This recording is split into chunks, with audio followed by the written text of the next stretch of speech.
बच्चों, वंश, केशु, सिमरन, सभी को नमस्ते, गुड इवनिंग। कैसे हैं भाई सभी बच्चे?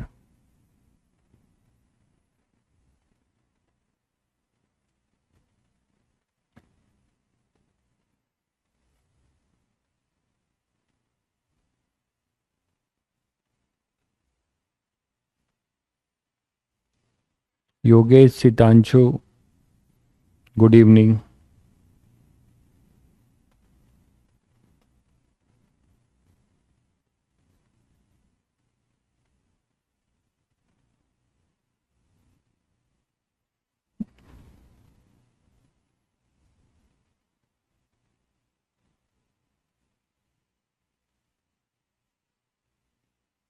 कान्हा, चिन्मय, नमस्ते भाई, गुड इवनिंग।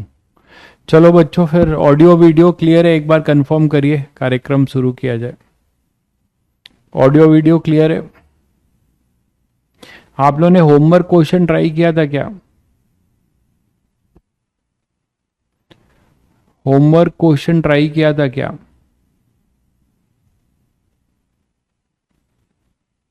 होमवर्क क्वेश्चन किया था क्या बच्चों?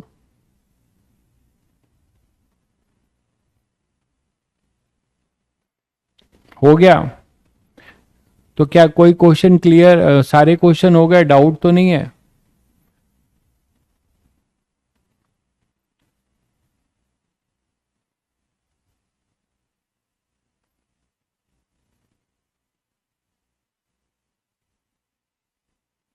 चलिए, क्वेश्चन प्रैक्टिस का टाइम आपको नहीं मिल रहा होगा, मैं समझ सकता हूं। इसीलिए मेरा ट्राई रहता है कि कोई भी टॉपिक के इतने क्वेश्चंस करा दूं कि आपको कम से कम यहीं पे सारी चीजें प्रैक्टिस हो जाए।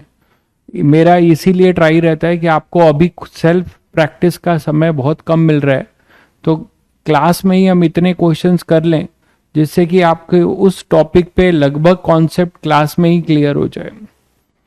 फिर बाद में आप जो है प्रैक्टिस कर सकते हैं। जैसे चलिए, जिन्होंने नहीं किया है उनके लिए जो बाकी बचे क्वेश्चन है इसको भी निपटा देते हैं। क्वेश्चन कहता है, consider a hydrogen like ionize atom with atomic number Z with a single electron. Single electron है मतलब हाइड्रोजन लाइक है, ठीक है। In the emission spectrum of this atom the photon emitted in n equal to 2 to n equal to 1 transition has a energy of this. मतलब जब ये transition करता है, 2 से 1 में ट्रांजिशन करता है तो 74.8 इलेक्ट्रॉन वोल्ट का फोटोन इमिट करता है, और 3 से 2 में, मतलब कहानी ये ऐसी कुछ बोल रहे हैं। क्वेश्चन के अकॉर्डिंग इनका कहना है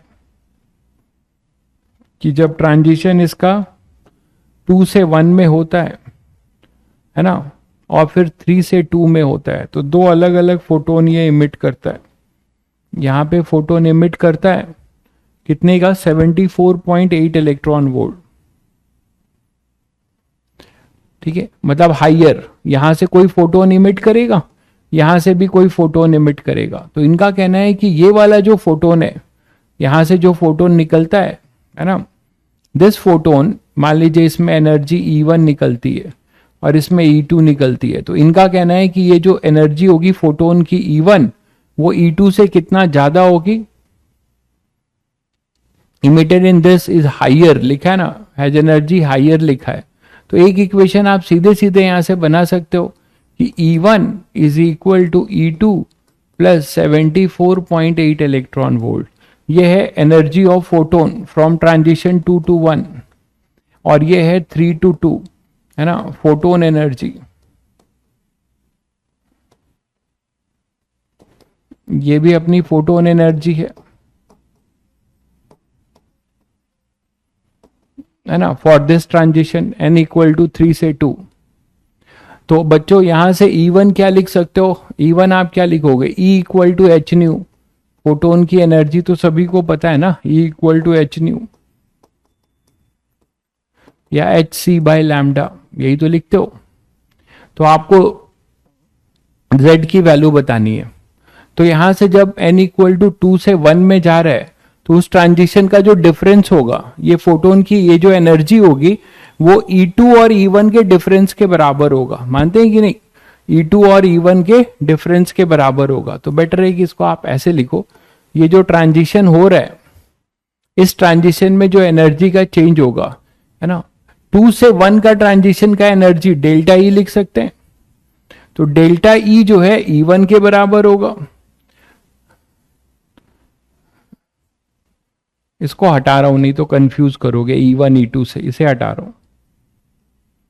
फोटोन 1 है और फोटोन 2 है, फोटोन निकल रहा है। तो ये जो फोटोन होगा इसकी एनर्जी इन दोनों, ये जो ट्रांजिशन है 2 से 1 के ट्रांजिशन के बराबर होगा। बोलो, कुछ बच्चे कर चुके हैं इसीलिए आंसर दे रहे हैं शायद। तो देखिए इसके लिए आप लिख सकते हैं -13.6 z² 1 - 1/2²। एक सीधी इक्वेशन से काम हो जाएगा। 13.6 z²। दूसरा ट्रांजिशन होगा क्या, 2 से 1, तो 1/4 - 19 और प्लस कर देंगे इसमें 74.8। इस इक्वेशन से आपका पर्पस सॉल्व हो जाएगा। इस एक लाइन इक्वेशन से आपका पर्पस सॉल्व हो जाएगा। शायद ये बात सबको समझ में आई, है ना। फोटोन की एनर्जी जो होगी, ये फोटोन 1 की एनर्जी जो होगी वो इस ट्रांजिशन के बराबर होगा, डेल्टा E12, यही तो होगा फोटोन की एनर्जी, है ना। एच न्यू फोटोन 1 बोल सकते हो, ये फर्स्ट बोल सकते हो, ये सेकंड बोल सकते हो। तो इक्वल टू फोटोन 1। ये कैसे लिखा है कुछ लोगों को अगर दिक्कत है तो मैं यहां लिख दे रहा हूं ये चीज। और ये 2 से 3, 3 से 2 वाला जो ट्रांजिशन है, ये ट्रांजिशन 2 से 1 वाला है जो, तो इसके लिए फोटोन 2 आएगा। शायद समझ गए होंगे सभी लोग। तो इनके लिए आपको रिलेशन दिया हुआ है, इसी को आपको सॉल्व कर लेना है। ठीक है, इसी को आपको सॉल्व कर लेना है और z यहां से निकाल लेना है, z यहां से निकाल लेना है। यहां से z निकालेंगे तो आंसर 3 आएगा। z यहां से निकाल लीजिए और कंफर्म कर लीजिए, आंसर 3 है। संचित और अविनेश का आंसर सही है। ठीक है बच्चों, आगे बढ़ा जाए। तो सबको क्लियर है कि इस ट्रांजिशन में जो इन दोनों का जो एनर्जी डिफरेंस होगा, बोर्स मॉड्यूल में बताया था कि 3 और 2 का जो एनर्जी डिफरेंस होगा उतने के बराबर का ही फोटोन इमिट होगा, और 2 और 1 का जो एनर्जी डिफरेंस होगा उतने के बराबर फोटोन इमिट होगा, है ना। ये फोटोन 1 है और ये फोटोन 2 है, ऐसे लिख लो।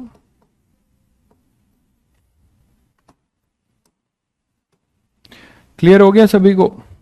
किसी को डाउट तो नहीं है? बोलो भाई। चलिए, तो कैलकुलेशन कर लीजिएगा जो अभी नहीं कर पाए, इक्वेशन लिख लीजिए। An electron in a hydrogen atom undergo a transition from an orbit with quantum number ni to another quantum number nf। vi and vf क्या दिया है देखिए, vi and vf are respectively the initial and final potential energy of electron. तो initial और final potential energy दिया हुआ है, potential energy दिया है कहां कहां का, इस ni और nf ऑर्बिट का, क्वांटम नंबर ni और nf का इनिशियल और फाइनल पोटेंशियल एनर्जी दिया है, और इनके बीच का रेशियो भी दिया है। तो आपको then the smallest possible nf बताना है, द स्मॉलेस्ट पॉसिबल nf क्या होगा ये आपको बताना है। तो आप ऐसे कर सकते हैं, दो रास्ते हैं। आपको अगर vi को आप क्या लिख सकते हैं, ei क्या लिख सकते हैं, टोटल एनर्जी जो होगी ei, वो आप vi/2 लिख सकते हैं कि नहीं। और टोटल एनर्जी फाइनल, मतलब मैग्नीट्यूड की मैं बात कर रहा हूं, टोटल एनर्जी फाइनल वो आप लिख सकते हैं vf/2। बोलो बच्चों, ये सभी को पता है कि हाइड्रोजन स्पेक्ट्रम में ठीक है, उतना हाइड्रोजन स्पेक्ट्रम में हमारे पास जो टोटल एनर्जी है that is equal to kinetic energy, हमने प्रूव भी किया था, and this is equal to half of potential energy. तो यहां से मैं ये लिख सकता हूं। अब स्मॉलेस्ट पॉसिबल पूछा है, ट्रांजिशन कहां से हो रहा है, from quantum number Ni to Nf, तो आप EI को और क्या लिख सकते हो, -13.6 हाइड्रोजन एटम है, तो 1 अपॉन Ni, EI की वैल्यू क्या हो जाएगी, -13.6 Ni स्क्वायर, ये लिख सकते हो।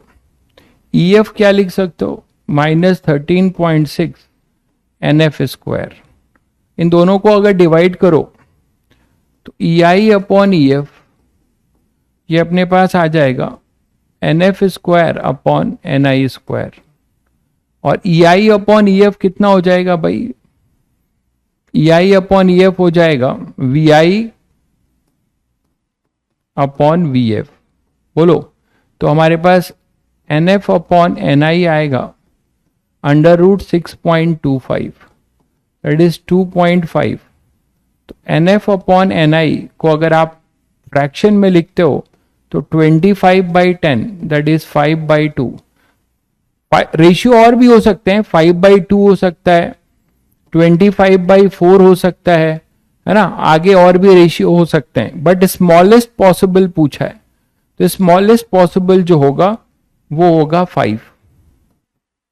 स्मॉलेस्ट जो होगा वो होगा 5, स्मॉलेस्ट जो होगा वो 5 होगा।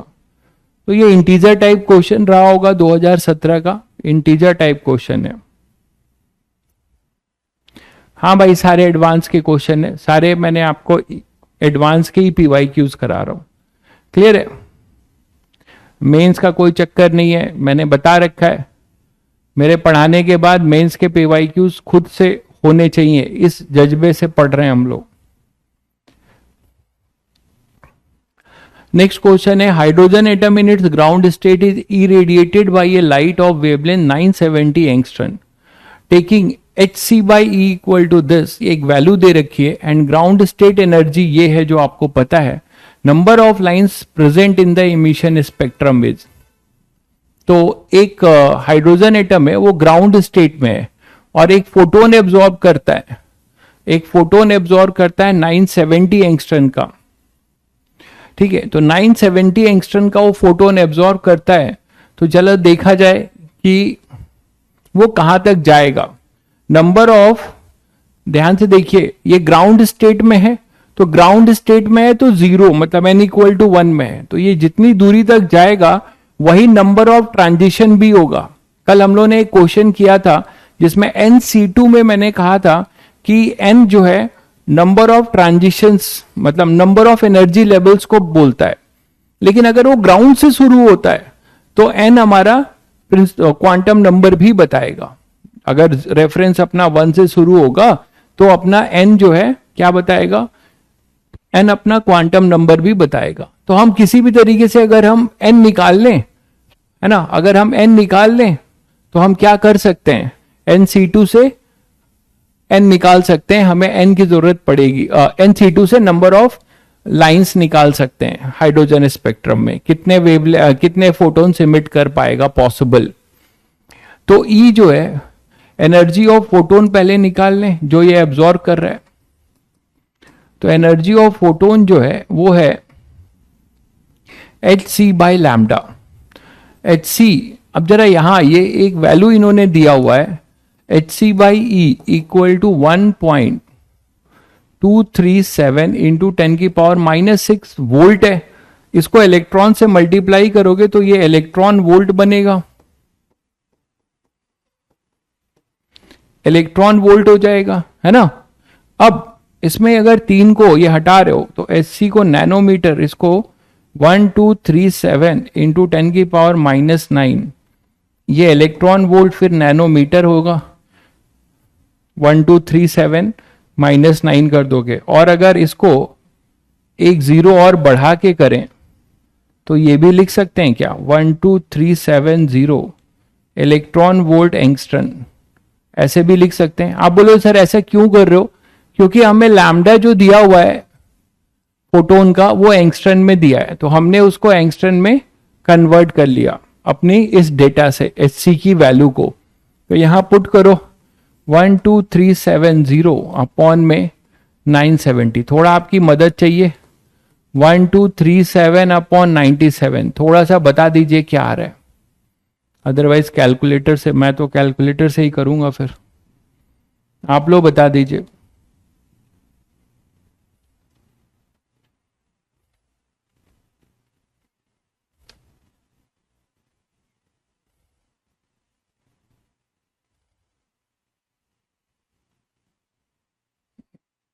हाँ, इसमें अगर आप सॉल्यूशन लिखना चाहते हो, मुझे लगा क्वेश्चन इतना बड़ा है तो आपने नहीं लिखा होगा, ठीक है, सॉल्यूशन लिख लो क्वेश्चन नंबर देख के। 12.75, तो ये आ रहा है अपना 12.75। बाकी लोग भी कंफर्म करिएगा भाई, ये इलेक्ट्रॉन वोल्ट में ही आएगा, यस इलेक्ट्रॉन वोल्ट में आएगा, ठीक है। तो 12.75 का ये लेके आ रहा है। अब देखो कि ग्राउंड स्टेट है, -13.6 एनर्जी रहती है इसकी, तो कोई इलेक्ट्रॉन अगर ग्राउंड स्टेट में, देखिएगा कोई इलेक्ट्रॉन अगर ग्राउंड स्टेट में और ये फोटोन एब्जॉर्ब कर रहा है एच न्यू का, है ना, जिसकी एनर्जी कितनी है 12.75, तो ये कहां तक जाएगा? तो सबसे पहले इसके पास एनर्जी कितनी है, इसके पास ये एनर्जी है -13.6 इलेक्ट्रॉन वोल्ट, इसके पास अभी टोटल एनर्जी है, ठीक है, -13.6 इलेक्ट्रॉन वोल्ट इसके पास टोटल एनर्जी है ग्राउंड स्टेट वाले के पास, और ये 12.75 को एब्जॉर्ब कर रहा है, तो इसके पास टोटल एनर्जी कितनी हो गई? इसके पास टोटल एनर्जी हो गई -13.6, पहले से थी, अब इसको आपने फोटोन से इतनी एनर्जी दे दी 12.75, अब ये क्या हो गया, कहां तक जाएगा हमें नहीं पता, फिर ये यहां से कहां जाएगा, n पे जाएगा मान लो, तो हम क्या लिखेंगे इसकी एनर्जी -13.6, हाइड्रोजन ही है तो अपॉन में सीधे n²। इस इक्वेशन को सॉल्व करते हैं, तो यहां से देखिए क्या आ रहा है, इसको सब्ट्रैक्ट करिएगा, -13.6 अपॉन n², ठीक है। तो इसको जरा सब्ट्रैक्ट करिएगा, कितना आ रहा है देखिएगा, n की वैल्यू देखिएगा क्या आ रही है,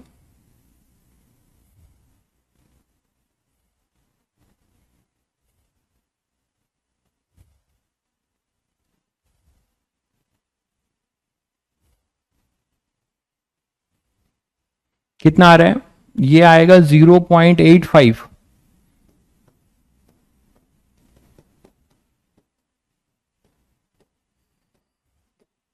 तो n आएगा 13.6 अपॉन 0.85,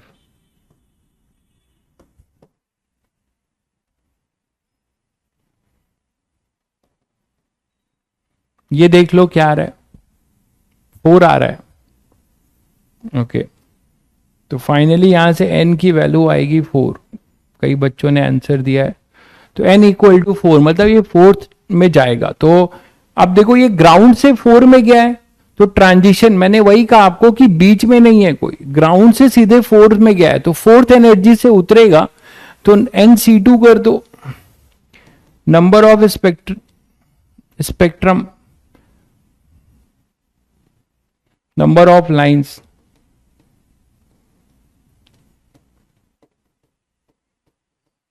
इन इमिशन स्पेक्ट्रम, NC2 कितना आ जाएगा फिर, मतलब 4C2, तो ये अपने पास 6 आ जाएगा, 4C2 तो 6 होगा ना, तो ये 6 हो जाएगा। कौन सी इक्वेशन कैसे आई, ये इक्वेशन कौन सी, ये वाली कह रहे हो, ये इक्वेशन बहुत एनर्जी कंजर्वेशन कराया और कुछ नहीं किया है। इसके पास जो एनर्जी थी -13.6, आपने फोटोन एब्जॉर्ब किया इसने, अब फोटोन एब्जॉर्ब करके ये ऊपर जाएगा n तक, तो दिस एनर्जी, इसके पास जो टोटल एनर्जी आएगी उतना ही तो ट्रांजिशन करेगा, वही चीज लिखा है, ये total energy that is equal to nth level की एनर्जी। ये क्लियर है सभी को?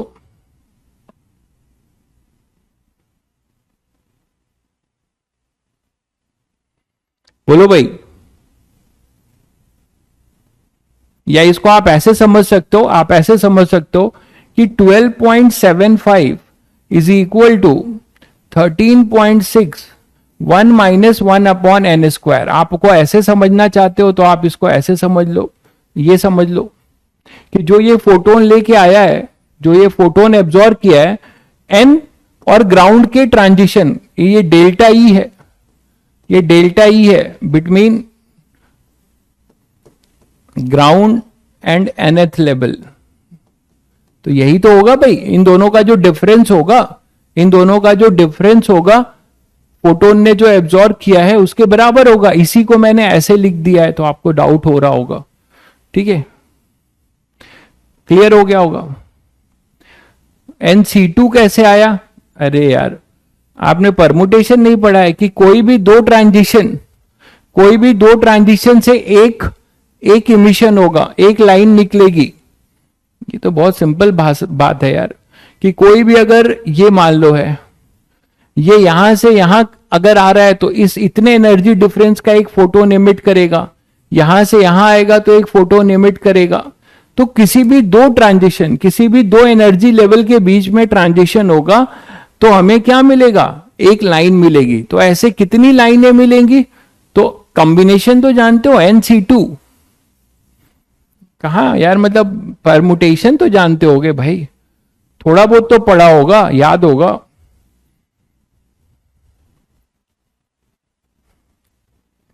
Consider a hydrogen atom with its electron in nth orbit.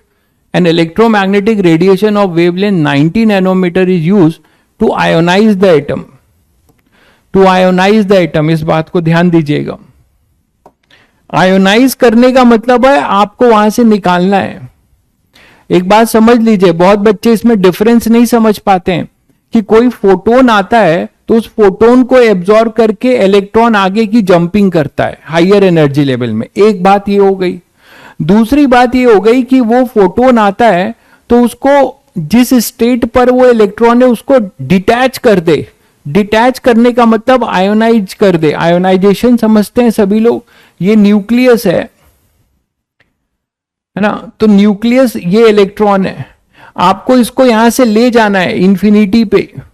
तो ले जाने के लिए इन दोनों के बीच की जो बाइंडिंग एनर्जी है ना, इन दोनों के बीच की जो एनर्जी है उतना पॉजिटिव एनर्जी देनी पड़ेगी। मतलब आप ये बात शायद समझ रहे हैं सभी बच्चे कि अगर हम आयोनाइजेशन की बात करें तो -13.6 इलेक्ट्रॉन वोल्ट, यहां पे कोई इलेक्ट्रॉन है, इसको मुझे एटम से हटाना है। ठीक है, तो हटाने के लिए क्या हो जाएगा, मुझे इसमें +13.6 इलेक्ट्रॉन वोल्ट की एनर्जी देके इसको यहां से निकालना पड़ेगा। ठीक है ना, ये तो आप समझ रहे हैं, बोलो बच्चों। तो ये तो सभी बच्चे समझ रहे होंगे कि जब हमें किसी को वहां से हटाना है, बाउंडेड सिस्टम है ना, पोटेंशियल एनर्जी नेगेटिव है, तो मुझे उतना पॉजिटिव देना पड़ेगा और उतना पॉजिटिव देके उसको फिर इंफिनिटी पे पहुंचाना होगा, मुझे वर्क करना पड़ेगा। इंफिनिटी से न्यूक्लियस के पास जो इलेक्ट्रॉन आया वो तो अपने आप आ जाएगा, शायद समझ गए होंगे। ये केमिस्ट्री में भी पीरियोडिक टेबल में आप पढ़ते हो आयोनाइजेशन पोटेंशियल का बिहेवियर, इंक्रीजिंग डिक्रीजिंग, कई बार पढ़ा होगा आपने। तो यहां से आइए, if kinetic energy of ejected electron is this then the value of n is. Electron पहले से ग्राउंड में नहीं है, nth में है। ठीक है, मतलब यहां पे कोई nth एनर्जी लेवल है। ठीक है, तो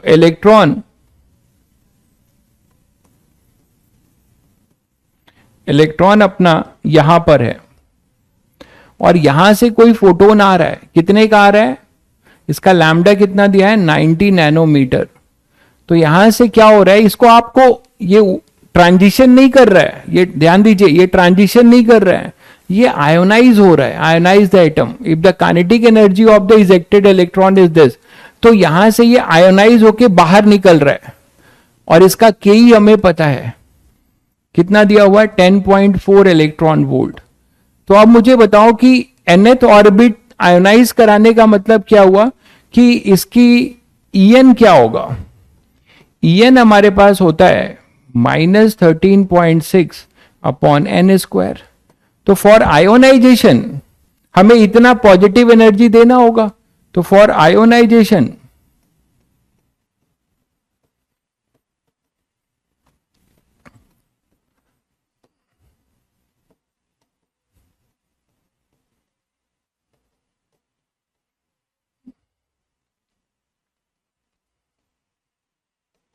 एनर्जी रिक्वायर्ड क्या होगी, प्लस 13.6 अपॉन एन स्क्वायर।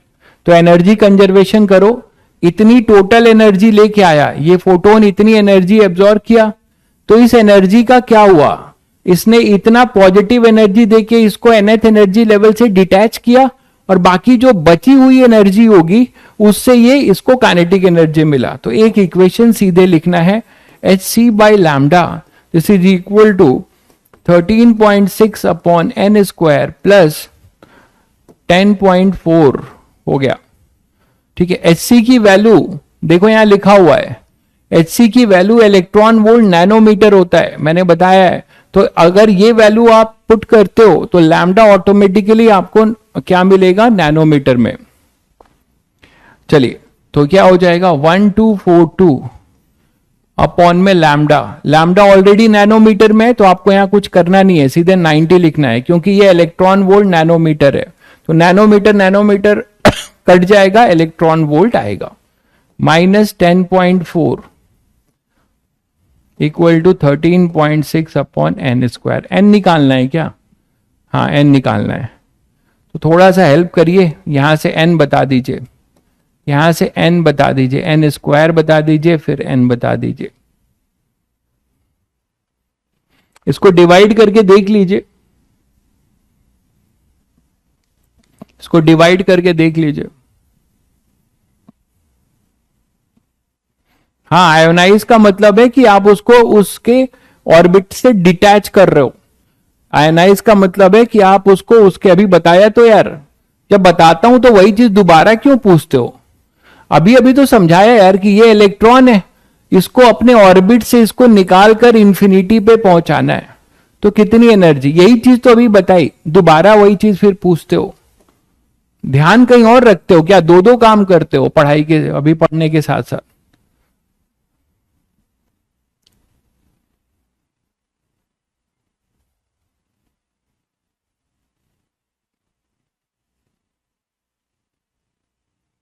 कितना आ रहा है, एन इक्वल टू 2 आ रहा है, मतलब ये 4 आ रहा होगा, तो ये 2 आ रहा है, कई बच्चों ने बताया 2।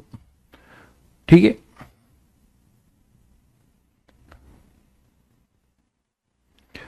ए photon collide with a stationary hydrogen atom in ground state inelastically. आपको मैंने कोलिजन के बारे में काफी कराया हुआ है।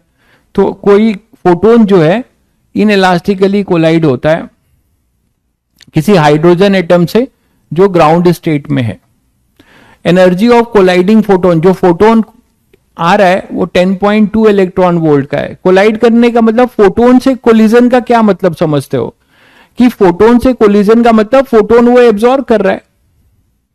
ठीक है, after a time interval of the order of micro second another photon collide with same hydrogen atom inelastically with energy of 15 electron volt.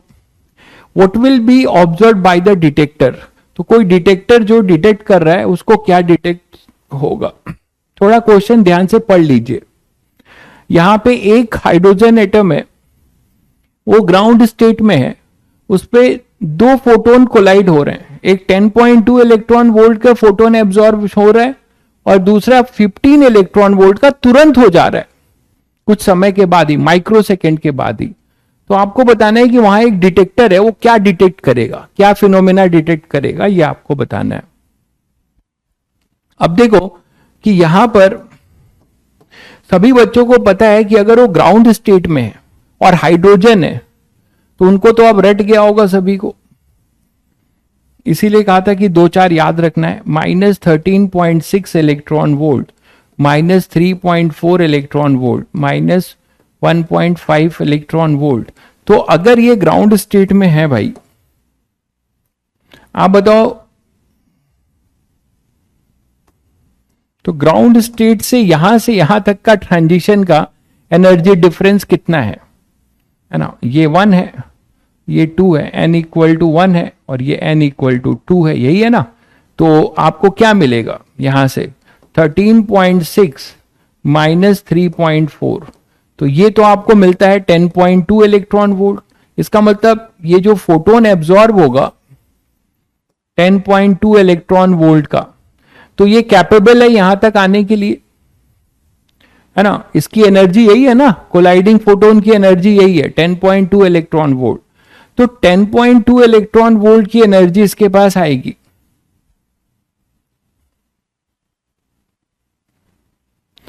भाई शिवराज, अगर आपने पहली क्लास की होगी, इसके पहले पहले मतलब 2 क्लास पहले अगर आपने किया होगा, तो पूरा मैंने एक लेक्चर डिवोट किया है कि इलास्टिक और इनइलास्टिक कोलिजन का क्या मतलब है। अब आप मुझसे अभी पूछ रहे हैं तो मैं नहीं बता पाऊंगा, कोई मतलब ही नहीं है। जो पुरानी चीजों को ध्यान ही नहीं देते हो यार, या हो सकता है पुराने लेक्चर्स किया नहीं होगा आपने। 10.2 इलेक्ट्रॉन वोल्ट है। अब इसको लेके ये यहां पर आके जंप मारता है।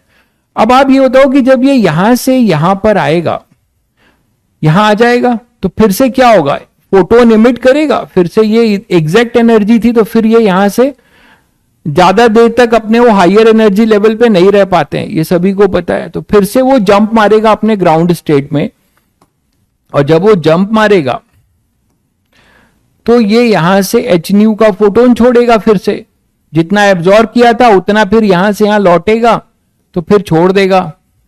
तो एक फोटोन तो मिलेगा इतने इलेक्ट्रॉन वोल्ट का। ये कंफर्म हो गया कि हमें एक फोटोन मिलेगा 10.2 इलेक्ट्रॉन वोल्ट का। अब 15 वाले की बात करते हैं। तो 15 वाले में क्या होगा, देखो 15 वाले में क्या होगा, ये -13.6 इलेक्ट्रॉन वोल्ट है, और ये अपना 15 अगर आ रहा है, 15 इलेक्ट्रॉन वोल्ट, तो देखिए इसकी डिफरेंस कितना हो रहा है। अब इसको ये क्या कर रहा है, ये तो सबको पता है 15 इलेक्ट्रॉन वोल्ट,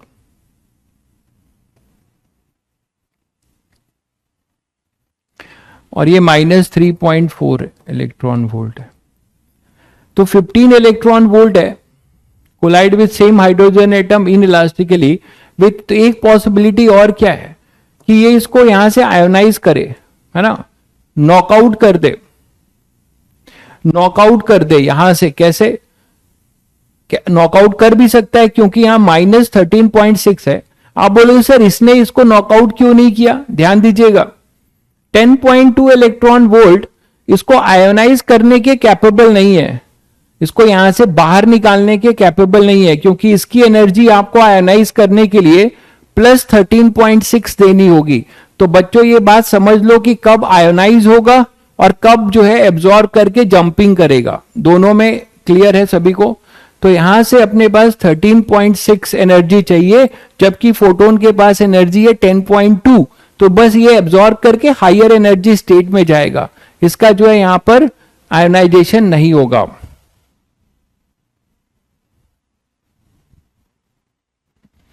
ठीक है।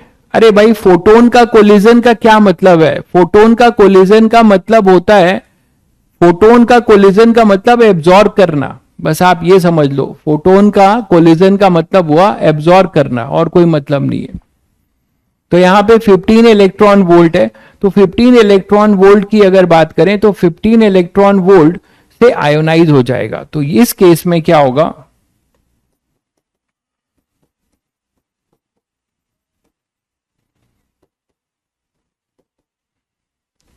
Electron ionise. ठीक है, तो कितना खर्च हो गया, +13.6 खर्च हो गया।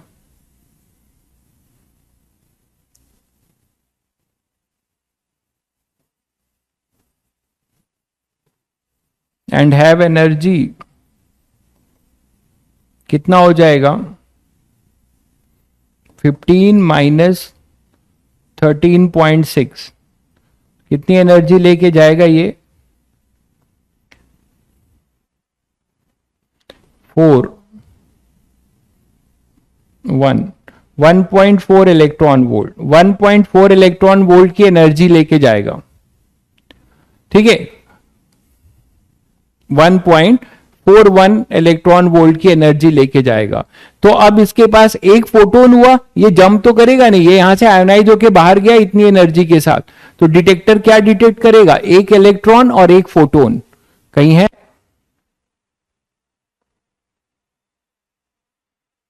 One photon of energy this and 1 electron of energy this. तो इसका आंसर ये हो जाएगा भाई, इसका आंसर ये हो जाएगा।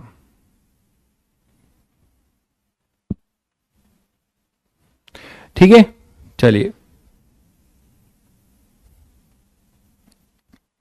नेक्स्ट क्वेश्चन है, in hydrogen like atom the Lyman series has wavelength lambda.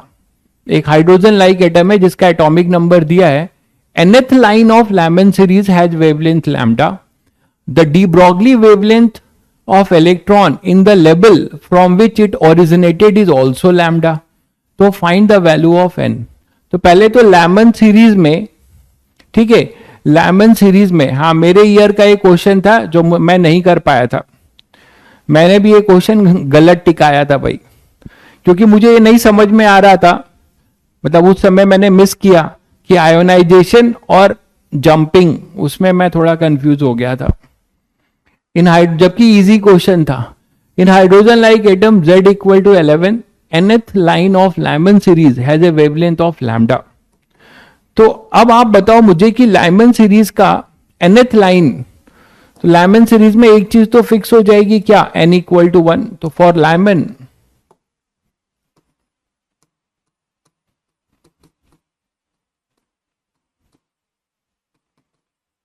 n1 तो सबको पता है 1 होगा, और nth वाला बोल रहा है n1 1 होगा, बाकी सब जो है ट्रांजिशन कहीं से भी हो रहे होंगे, ये भी लाइमन, ये सारे लाइमन है, लाइमन सीरीज की बात हो रही है। तो आप क्या लिख सकते हो इसमें, हैज वेवलेंथ लैम्डा, तो डी ब्रॉगली, तो पहले लैम्डा लिखें 1 upon lambda equal to R 1 minus 1 upon N square, ये लिख सकते हैं for Lyman series, Lyman series का लैम्डा ये लिख सकते हैं।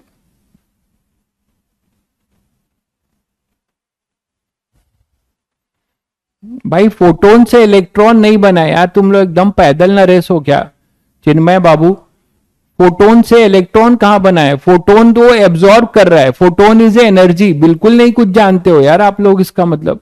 अरे E equal to H nu, this photon is a quantum of energy, bundle of energy को कहते हैं, तो ये एनर्जी एब्जॉर्ब कर रहा है, ये फोटोन से इलेक्ट्रॉन थोड़े बन गया है भाई। अच्छा आप ये पूछ रहे हो कि बहुत बहुत टैलेंटेड हो यार, ये देखो इसने ये फोटोन एब्जॉर्ब किया तो ये हायर एनर्जी पे गया यहां पे, तो फिर यहां से नीचे उतरेगा, जब यहां से नीचे उतरेगा तो इतने डिफरेंस का फोटोन छोड़ेगा। आपको पहले लेक्चर में बोर्स थ्योरी नहीं बताया है क्या, ये जितना एब्जॉर्ब करके ऊपर चढ़ेगा फिर उतरेगा, तो जब उतरेगा तो इतने ही एनर्जी डिफरेंस का फिर से फोटोन छोड़ देगा, इलेक्ट्रॉन फोटोन नहीं बन गया है। ओ भाई मेरे टैलेंटेड, ठीक है, तो ये अपने पास 1 बाई लैम्डा हो जाएगा, R 1 minus 1 by N square. मुझे जो है मिलना, तो मुझे जो है अलग से फीस देना, इतने टैलेंटेड डाउट भी लेने का पेशेंस लेवल मेरा बढ़ता जा रहा है। The de Broglie wavelength of electron in the level from which it originated is also lambda। अब इस समय का de Broglie की बात करें तो de Broglie कैसे रिलेट करते हो, ये तो अपना आ गया, ठीक है।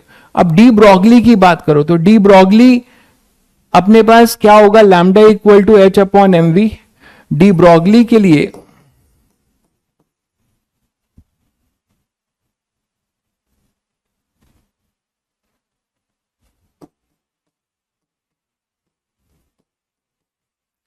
वेवलेंथ, मान लो हम लैम्डा डैश बोलते हैं, तो लैम्डा डैश क्या लिखूंगा, lambda dash equal to H upon M V, ये लिखता हूं, डी ब्रॉगली यही तो है।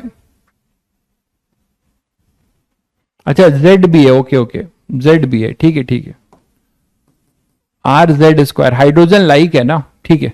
तो ये आ जाएगा डी ब्रॉगली। इसको और क्या कर रहा हूं मैं, देखो इसको रिलेट करना है, इसको हमें रिलेट करना है, क्योंकि इन्होंने कहा है डी ब्रॉगली और ये लैम्डा दोनों बराबर हैं, तो आपको एन की वैल्यू बतानी है, तो हम मुझे इसको इसके साथ रिलेट करना होगा। कैसे कर रहा हूं देखो, इसको मैं एम वी आर कर दिया और इधर भी आर कर दिया। अब आपको चमकना चाहिए कि M V R is basically angular momentum which is quantised N H upon 2 pi. तो बोर्स थ्योरी से यहां पे इसको पुट करो, तो लैम्डा डी ब्रॉगली को भी एन के टर्म्स में रिप्रेजेंट करने की कोशिश कर रहा हूं। एच आर डी ब्रॉगली मतलब डी ब्रॉगली वेवलेंथ को H R upon N H upon 2 pi, ये आ जाएगा भाई। तो लैम्डा डैश हमारे पास आ रहा है H 2 pi N H into R. और आर क्या होता है इसमें? आर क्या है? रेडियस ऑफ nth ऑर्बिट, यही तो होता है, radius of nth orbit, radius of nth orbit ये बोल सकते हो। अब देखो रेडियस ऑफ nth ऑर्बिट के लिए क्या सिखाया है? आर nth क्या सिखाया है? It is equal to R nought, जो कि बोर्स रेडियस होता है, जेड स्क्वायर बाई एन, या एन स्क्वायर बाई जेड क्या होता है? जेड स्क्वायर बाई एन होता है कि एन स्क्वायर बाई जेड? जल्दी बताइएगा कंफर्म करके।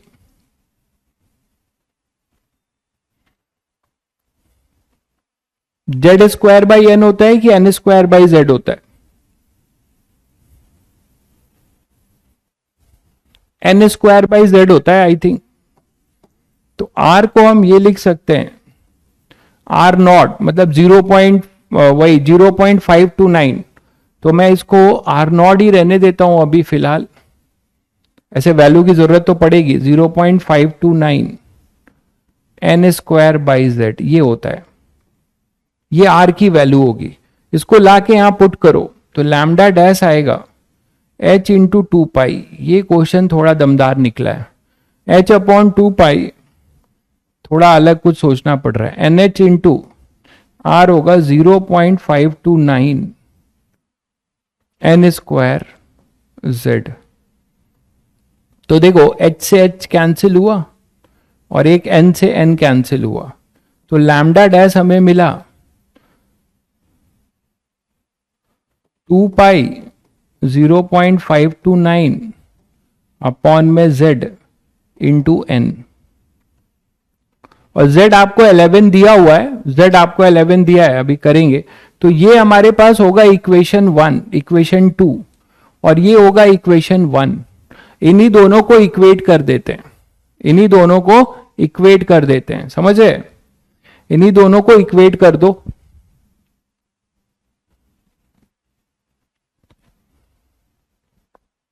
ठीक है, तो यहां पे लैम्डा डैश अब जरा इक्वेट करो, यहां उल्टा करके इक्वेट करना तो ज्यादा इजी रहेगा तुम लोग के लिए। ठीक है, और कैलकुलेशन भी खूब ले रहा है, आर की वैल्यू भी डालनी पड़ेगी।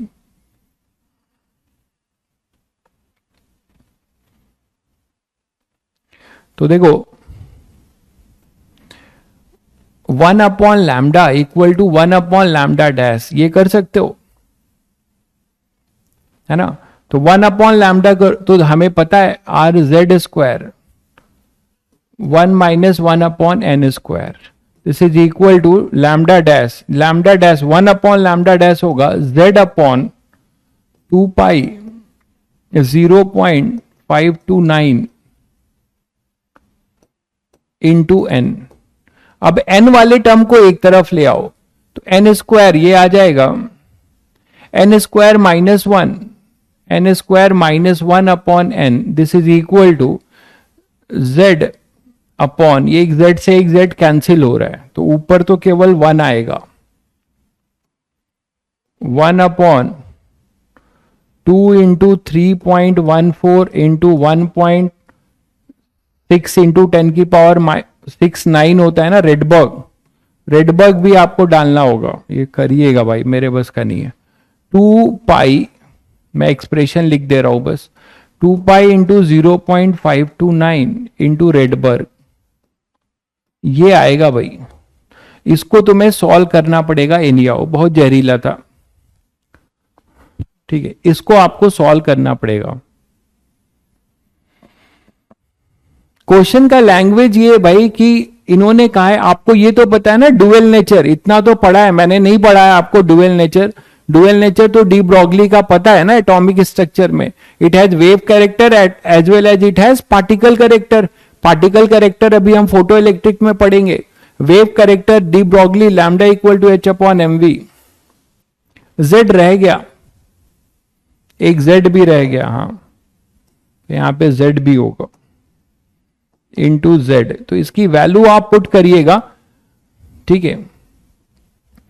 यहां से जंक्शन मुझे लग रहा है ये वैल्यू 1 से तो बहुत बड़ी ही आनी चाहिए, क्योंकि ये एंगस्ट्रन है, ये एंगस्ट्रन में तो ये ऊपर जाके 10 आएगा, तो यहां पे ये आप 1 को नेग्लेक्ट कर सकते हैं। मेरा ये कहना है आपसे, आप 1 को नेग्लेक्ट कर सकते हैं और यहां से सीधे इसकी वैल्यू n के बराबर लिख सकते हैं, n स्क्वायर के, या पहले सॉल्व कर लीजिएगा, देख लीजिएगा, ठीक है।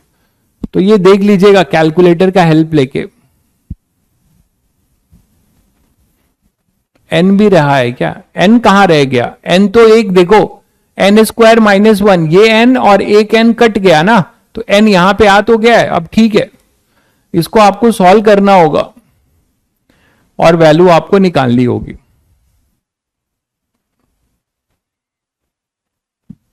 ठीक है, तो एक आपका जो ट्रांजिशन, ये ट्रांजिशन वाला जो वेवलेंथ है ये बता रहा है, जब ये nth से 1 में जब आ रहा होगा तो फोटोन इमिट कर रहा होगा, तो वो ट्रांजिशन का वेवलेंथ है।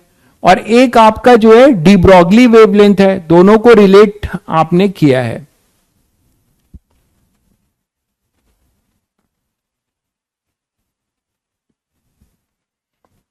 ठीक है, तो n जो है जिस, हाँ ये क्वेश्चन बहुत बच्चों से 2006 का है ये, अच्छा 2006 का है ये, 2006 का है, तब तो इंटीजर टाइप होगा। 2005 मेरा लास्ट था जब इंटीजर शुरू हुआ था सब्जेक्टिव में, मतलब इंटीजर 2006 से, तो इसकी वैल्यू देखना इंटीजर टाइप आएगी कुछ, मतलब नियर अबाउट।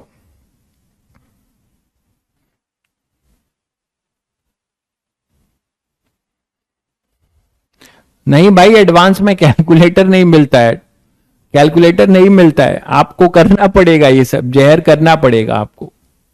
मैं करके दिखा देता हूं एक बार कैलकुलेटर से।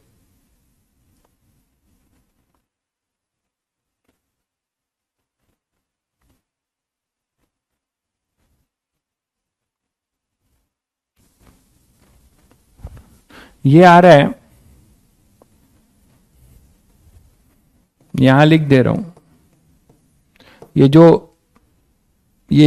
जो कैलकुलेशन है ये आ रहा है यहां पे 0 पॉइंट, कैलकुलेटर से 0249 0249 इंटू 10 की पावर 3, ये आ रहा है भाई सारी वैल्यू पुट करने पे। तो इसको हम लोग 24.9 इंटू 10 की पावर 3 कर सकते हैं, 3 है ना, तो 24.9 कर सकते हैं, या फिर इसको 25 कर सकते हैं, तो n स्क्वायर माइनस 1 25n। अब यहां पे आप एक एजम्पशन ले सकते हो कि n स्क्वायर की वैल्यू 1 से तो बड़ी होगी, आप जब क्वाड्रेटिक में देखोगे तो आप यहां से n को, यहां देखो ये क्वाड्रेटिक टाइप कुछ बनेगा, ये इसको आप नेग्लेक्ट कर सकते हो, n स्क्वायर 1 को n स्क्वायर लिख सकते हैं कि नहीं, देखिएगा, है ना, 249 होगा, 249 होगा, हाँ सॉरी ये 0 पॉइंट है, 0 इधर छूट गया, ऐसा आ रहा है, चेक करना आप लोग भी, मैंने किया है तो यही आ रहा है, 0 भी था, 0 छूट गया था, तो ये आएगा। तो n स्क्वायर अपना, इसको आप n स्क्वायर लिख सकते हो, n की वैल्यू 1 से बड़ी आएगी, उसके अकॉर्डिंग एजम्पशन एक बार मतलब रफली ले सकते हो, आप क्वाड्रेटिक से भी देखोगे तो 1 से तो वो हट ही जाएगा, तो n अपने पास 25 आएगा, n स्क्वायर, इसको आप अप्रोक्सीमेटली n के बराबर करिए तो इक्वल टू 25n, क्योंकि इंटीजर टाइप है तो मैं ये गेस कर पा रहा हूं कि ये डबल इंटीजर आ रहा होगा, देखिएगा 24 आएगा आंसर। अब वो देख लीजिएगा 24 तो नहीं लग रहा है भाई, क्योंकि 24.9 यही है, तो सीधे सीधे राउंड ऑफ में 25 ही आएगा।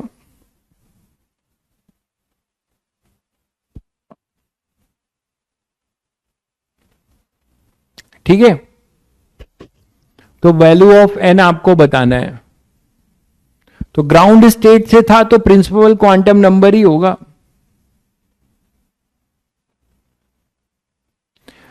ये एग्जाम में कैसे स्ट्राइक करेगा ये थोड़ा टफ है, बिल्कुल ये आपकी बात मानता हूं कि ये बहुत बच्चों ने छोड़ा होगा। ये एग्जाम में पहले तो डी ब्रॉगली को इससे रिलेट करना ही अपने में बहुत बड़ी बात होगी, स्ट्राइक करना। एक बार ये हो भी जाएगा तो बाकी फिर ये जहर है बहुत ज्यादा। तो इसीलिए वैरायटी ऑफ क्वेश्चंस आप करते हैं कि अगर इस टाइप का फिर से आए तो आप, अच्छा ये हम लोगों ने कर लिया था, ये सब हो चुका है, तो कहानी खत्म हो गई। जितने पीवाईक्यू थे मैंने सब निपटा दिए। ठीक है, सारे पीवाईक्यू निपटा दिए हम लोग। अभी तक के जितने भी क्वेश्चंस आए हैं, करीब 20 क्वेश्चन किया होगा, 15 से तो ऊपर कर ही लिया होगा सब्जेक्टिव, तो कुछ बचता नहीं है अब। चलिए तो कहानी शुरू करते हैं नेक्स्ट टॉपिक की, इसमें फोटो इलेक्ट्रिक इफेक्ट।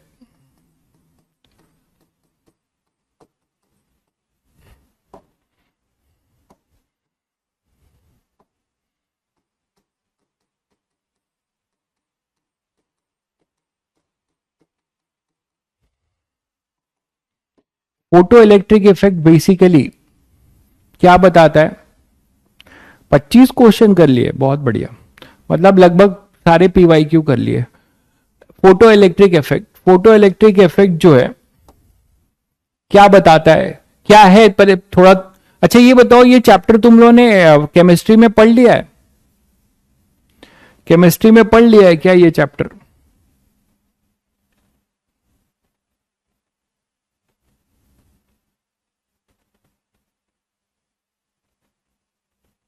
क्या कह रहे हैं? पीवाईक्यू बुक में आंसर 24 है, एनएथ लिया है, समझे नहीं आप क्या बोल रहे हो? अच्छा केमिस्ट्री में तुम लोगों ने नहीं पढ़ा है, 11th में पढ़ा है, चलिए ठीक है। एटॉमिक स्ट्रक्चर में आता है केमिस्ट्री में। तो फोटो इलेक्ट्रिक बेसिकली क्या है? फोटो इलेक्ट्रॉन्स निकालने का फिनोमिना है, ये तो समझ रहे हैं सभी लोग। क्या डिफाइन करते हो? कुछ तो याद होगा, थोड़ा बहुत कुछ तो याद होगा भाई। Emission of electron by radiation, बिल्कुल सही कह रहे हैं, बहुत सही आपने शॉर्ट में बोला है कि कोई सुटेबल, तो हम इसको ऐसे बोल सकते हैं,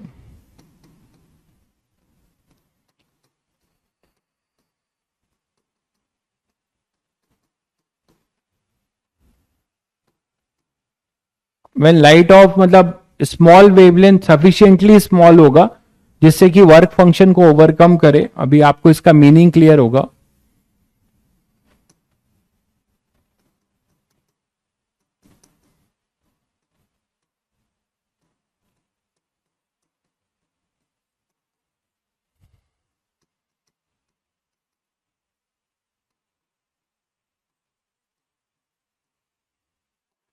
incident on metal surface,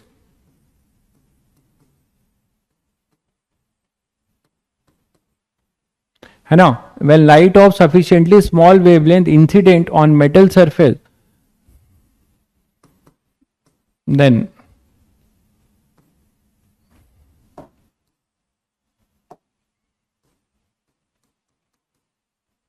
electrons eject बोल सकते हो, है ना? ejected from the electrons ejected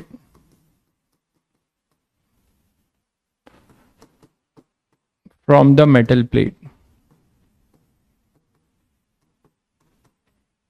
This phenomenon is called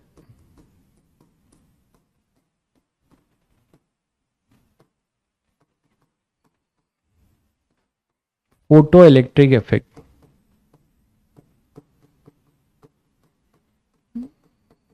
ठीक है, तो किसी मेटल प्लेट पे अगर आप सुटेबल वेवलेंथ की कोई लाइट एमिट कराते हो, क्यों सुटेबल वेवलेंथ बोल रहा हूं उसका रीजन आगे क्लियर होगा। Sir nth line of Lyman n+1 transition होगा क्या? क्यों भाई, लाइमन है ना, तो n इक्वल टू 1 ही तो था, n इक्वल टू n से सीधे लाइमन में गया है, तो n+1 क्यों करोगे? मुझे नहीं समझ में आ रहा है। आपसे एक्साइटेड स्टेट थोड़े था वो तो सीधे nth क्वांटम नंबर था, तो n+1 क्यों कर रहे हो? When light of sufficiently small wavelength incident on metal surface, then electrons ejected from them, n की वैल्यू डायरेक्ट 25 आई है।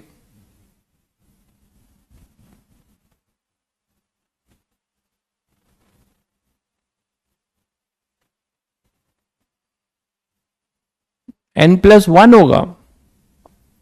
क्वेश्चन में क्या था?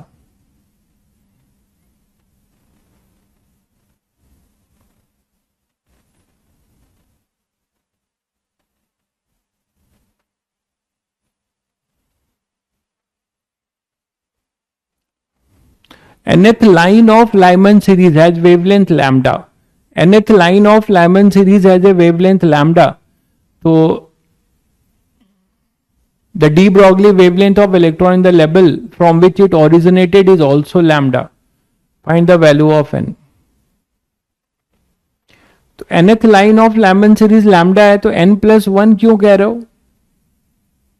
मेरे मतलब समझ में नहीं आ रहा है, एक बार और देख लूंगा मैं, बट अभी तो मुझे यही लग रहा है, इसमें कोई चक्कर तो नहीं दिख रहा है कुछ ऐसा। चलिए, तो this phenomena is called photo electric effect, ठीक है। तो अब इसमें एक चीज होता क्या है, देखो कि अगर कोई मेटल प्लेट है,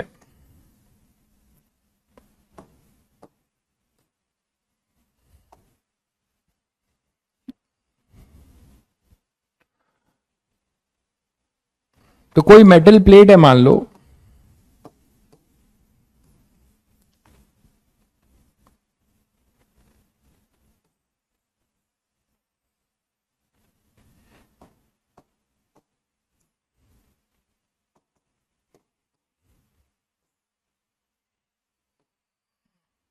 और इसमें आप कोई लाइट रे एमिट करा रहे हो,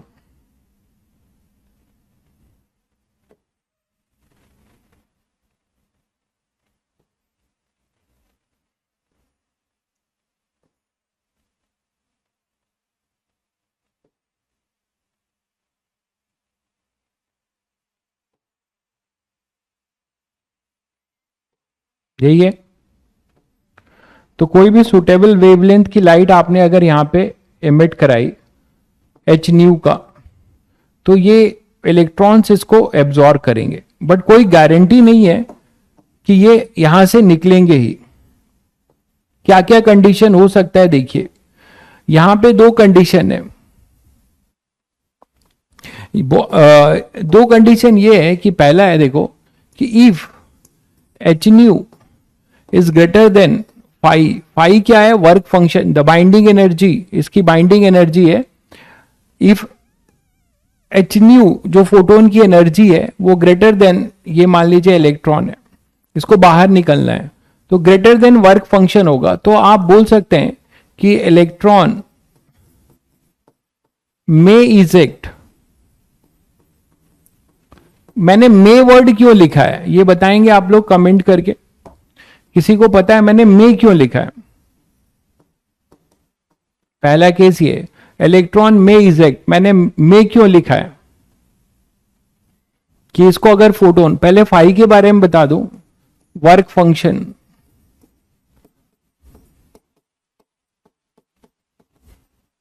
of metal plate depends on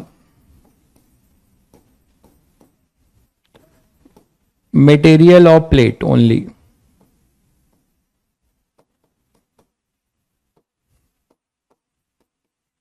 material of plate, आप बोल सकते हो कि ये बाइंडिंग एनर्जी है, ठीक है। मैंने मे क्यों लिखा है, energy less than work function कहां है, ग्रेटर देन मैंने लिखा है। इलेक्ट्रॉन फिर भी मैंने मे लिखा है, क्यों? बहुत बढ़िया भाई वंश, बहुत बढ़िया। तो ऐसा होता है कि इलेक्ट्रॉन अगर इससे ज्यादा भी है तो भी मैंने मे क्यों लिखा है, उसका रीजन सुनिए। रीजन ये है, रीजन इसका ये है कि ऐसा हो सकता है कि ये इलेक्ट्रॉन जब बाहर निकले तो तो सक्सेसिव कोलिजन में अपनी एनर्जी लॉस कर दे। इसका रीजन ये है कि may is a because electron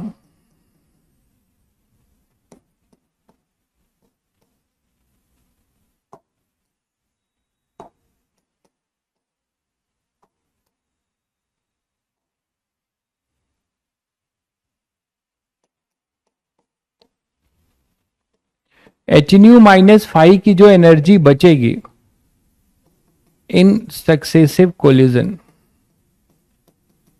तो सक्सेसिव कोलिजन में ये एनर्जी को लॉस कर दे, ऐसा भी हो सकता है ना। तो जो एनर्जी ये एब्जॉर्ब करेगा वो सक्सेसिव कोलिजन में लॉस कर जाएगा। किसके पास पॉसिबिलिटी है कि HNu-5 की एनर्जी का मोस्ट इकोनॉमिकल जो यूज है, कौन से इलेक्ट्रॉन्स करेंगे? सबसे जो सरफेस पे होंगे, है ना, ये लेयर वाइज होगा ना, बहुत सारे लेयर्स होंगे, तो जो सबसे सरफेस वाले इलेक्ट्रॉन होंगे वो इसको मोस्ट इकोनॉमिकली यूज करेंगे। मानते हैं कि नहीं? ओनली, तो मैं यहां लिख दे रहा हूं दूसरा पॉइंट, ये पॉइंट वाइज लिखता जा रहा हूं, इंपॉर्टेंट पॉइंट्स हैं ये सब, आपके दिमाग में होने चाहिए, इसको कहीं घसकाना पड़ेगा।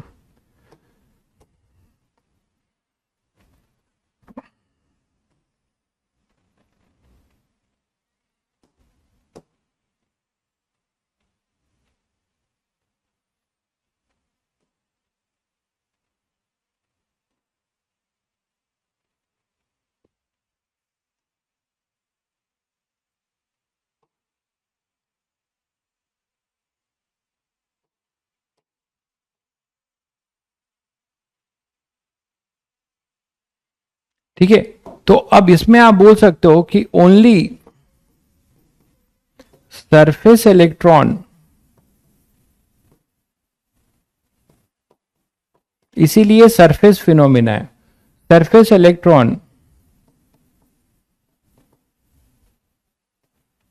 Utilise the HNu-5 energy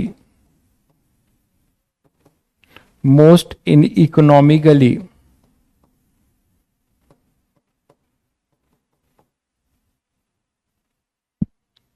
and exit with maximum kinetic energy, है ना। तो ये मैक्सिमम काइनेटिक एनर्जी के साथ बाहर निकलेंगे, मानते हो कि नहीं? अब देखो, इसमें एक टर्म होता है थ्रेशोल्ड वेवलेंथ। वर्क फंक्शन जो फाई है वो hc/λ0 के बराबर होगा। इसका क्या मतलब हुआ कि आप वो फोटोन की वो मिनिमम एनर्जी, आप कितने मिनिमम वेवलेंथ का फोटोन इमिट करोगे जिससे कि इलेक्ट्रॉन, है ना, HNu-5 क्यों है? HNu-5 इसलिए है क्योंकि जो HNu आया है ये वर्क फंक्शन फाई क्या है? बाइंडिंग एनर्जी है। ये इलेक्ट्रॉन अपने एटम्स के साथ बाइंडिंग में होगा तो इसको यहां से दूर ले जाना है। मतलब आपको जो है किसी परिवार से किसी एक आदमी को जुदा करना है ना, तो उस परिवार का जो बंदा होगा जिसको आप वहां से ले जा रहे हो, है ना, तो उसको क्या करना पड़ता है? बाइंडिंग एनर्जी को ओवरकम करना पड़ता है। जैसे मतलब भाई अब लड़की की विदाई होती है तो लड़की का जिस दिन विदाई होता है तो क्या होता है, वो किसी और घर में जा रही होती है ना भाई, तो एक तरीके से वो अपनी बाइंडिंग एनर्जी को ओवरकम करना, मतलब अपने जो भी अटैचमेंट है उसको वहां से ओवरकम करके जाना। तो ये फाई एक तरीके से इसके साथ बाइंडिंग, ये बाइंड करके रखा हुआ है, ठीक है, बाइंड करके रख।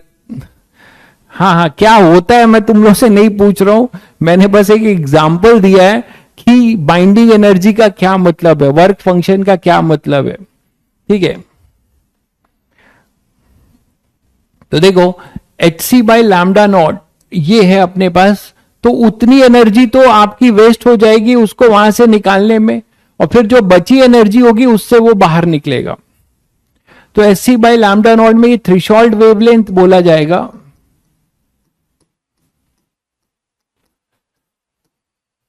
ये टर्मोलॉजी आपको पता होना चाहिए,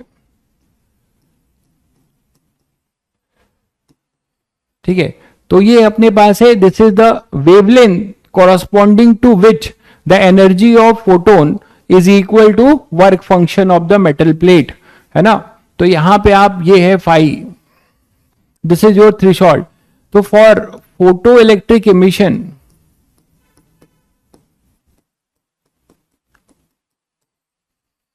फोटोइलेक्ट्रिक एमिशन जनरल लैम्डा, इस लैम्डा नॉट से क्या होना चाहिए बताइए। For photoelectric emission lambda जो जनरल होना चाहिए वो लेस देन और इक्वल टू लैम्डा नॉट होना चाहिए। मतलब लेस देन इक्वल टू, तो इक्वल टू तो मतलब एक लिमिटिंग कंडीशन हो जाएगी। ये समझ पा रहे हैं आप लोग। For photoelectric emission general lambda जो है less than equal to lambda nought. आप बोलोगे क्यों भाई, इसीलिए क्योंकि इसकी जो एनर्जी होगी, if lambda less than lambda not होगा, इसका मतलब energy corresponding to lambda should be greater than phi होगा, should be greater than phi होगा या equal to, शायद समझ गए होंगे। एनर्जी ऑफ फोटोन,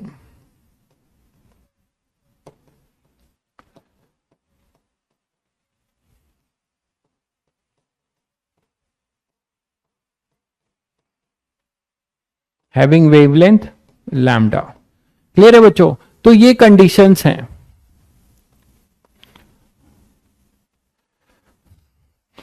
बिल्कुल सही बोल रहे हो। अगर आपने वर्क फंक्शन से कम, मतलब बाइंडिंग एनर्जी, परिवार वालों की जो बाइंडिंग एनर्जी है उसको ओवरकम नहीं हो पाया, तो खाली हाथ लौटोगे तुम, ठीक है। तो यहां से नेक्स्ट देखिए Einstein equation, photo electric equation यहीं से बताई जाती है, सीधे सीधे एनर्जी बेस्ड है। ये आइंस्टीन की इक्वेशन है photo electric.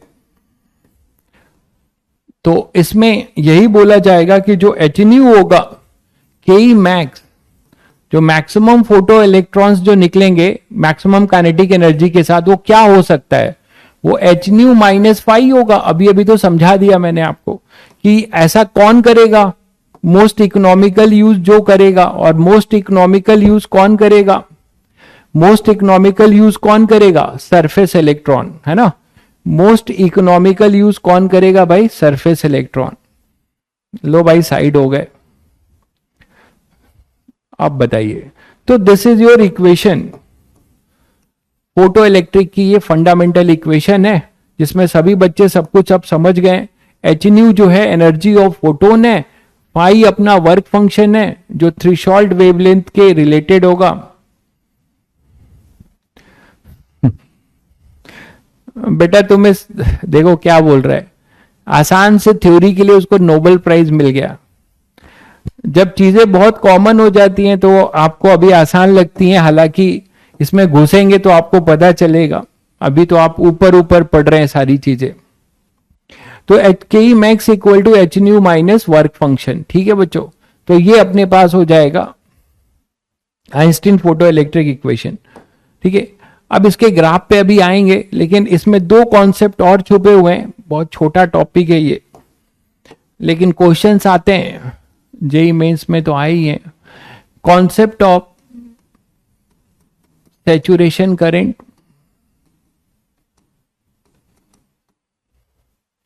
And stopping potential, दो कॉन्सेप्ट इसमें और हैं। तो पहला हम पढ़ेंगे concept of saturation current. Concept of saturation current क्या है? सैचुरेशन करंट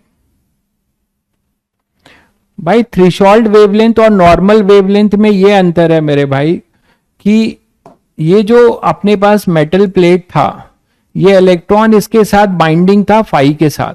तो अगर आप कोई H C by lambda nought की एनर्जी लेके आते हो, ये एनर्जी है, तो ये एनर्जी वर्क फंक्शन के बराबर है। तो ये जस्ट डिटैच होगा, ये जस्ट डिटैच होगा, समझ रहे हैं। अगर आप जो है इसी में ये इलेक्ट्रॉन है और आप एनर्जी लेके आ रहे हो कोई general H C by lambda का जनरल, तो इसको यहां से डिटैच करने के लिए इसको वर्क फंक्शन को ओवरकम करना है ना भाई। तो मतलब E should be greater than 5 होना चाहिए, मतलब H C by lambda should be greater than H C by lambda nought. Inequality reciprocal लोगे तो lambda should be less than lambda nought. ये नहीं समझ पा रहे हो, एक छोटी सी बात।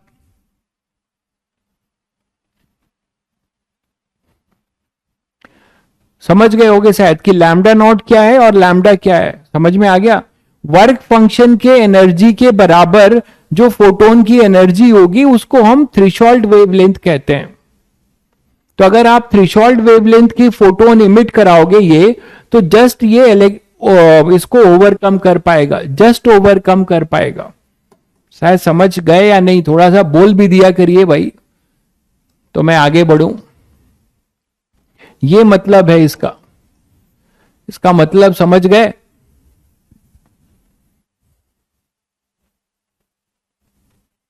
ठीक है,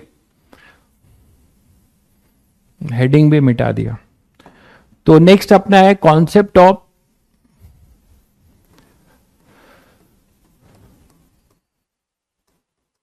सैचुरेशन करंट।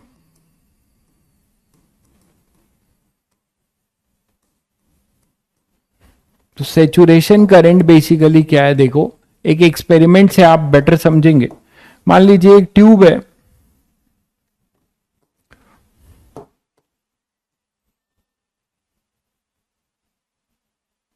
ठीक है, और यहां पे एक प्लेट है अपने पास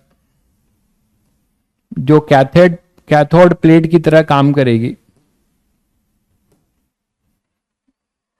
और एक प्लेट है अपने पास जो एनोड की तरह काम करेगी।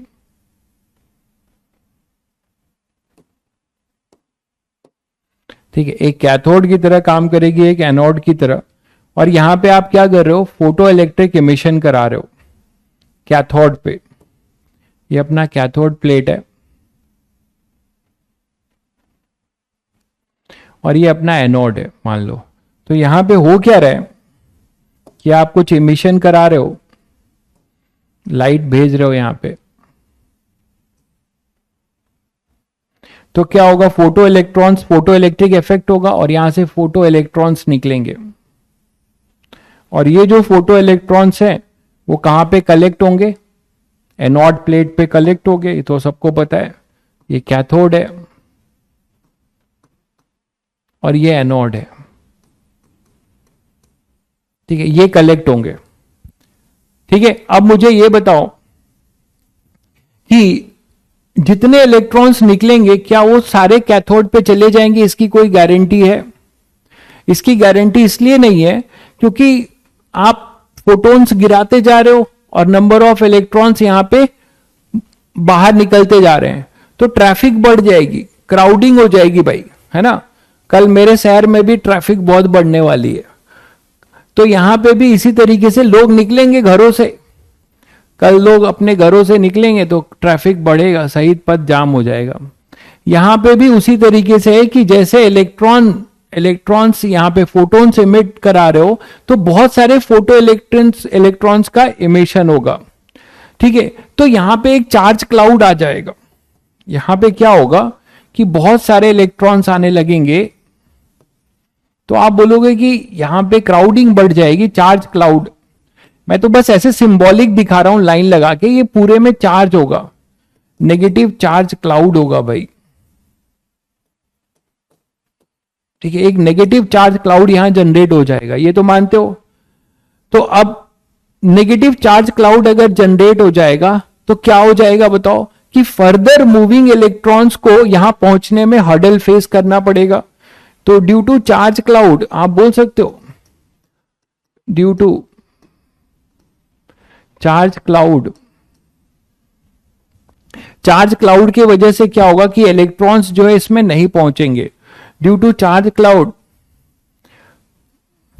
बिटवीन कैथोड एंड एनोड, है ना।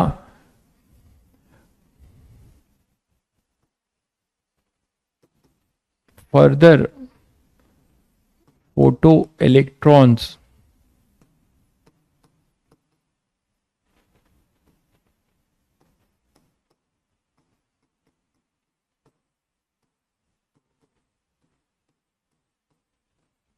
Anode plate. मानते हो कि नहीं? तो जितने निकल रहे हैं सारे एनोड पे नहीं पहुंच पाएंगे, जितने निकल रहे हैं सारे जो है एनोड पे नहीं पहुंच पाएंगे, ये तो मानते हो। तो अब क्या करोगे? आपको बोला जा रहा है कि नहीं, जितने निकले उतने को पहुंचाना है, तो आप बोलोगे हम करेंगे ऐसा। क्या करोगे आप? एक बैटरी लगाओगे एक्सटर्नल सोर्स, वो उसको खींचेगा। तो एक आपने क्या किया, यहां पे एक बैटरी लगा दिया। और बैटरी कैसे लगाओगे? उसकी पोलैरिटी ये अपने पास पॉजिटिव है तो इधर पॉजिटिव बढ़ाओगे, और आपने क्या किया, इसमें एक बैटरी लगा दिया external.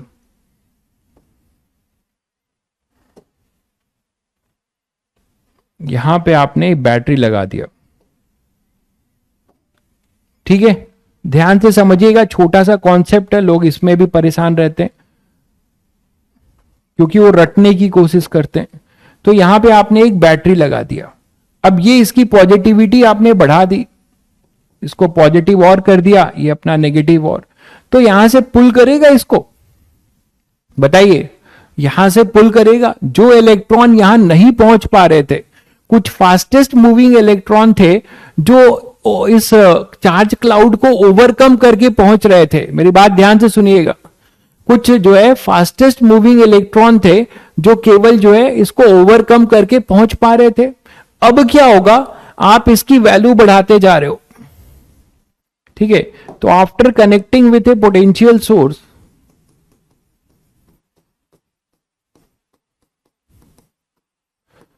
with a potential source,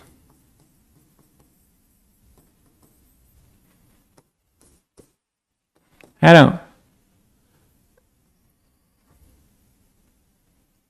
at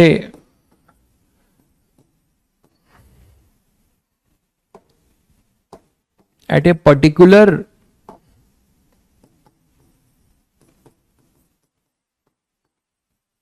value of potential source V,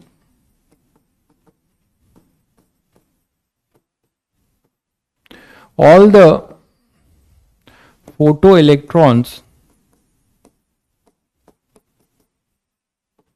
emitted from cathode reaches to anode।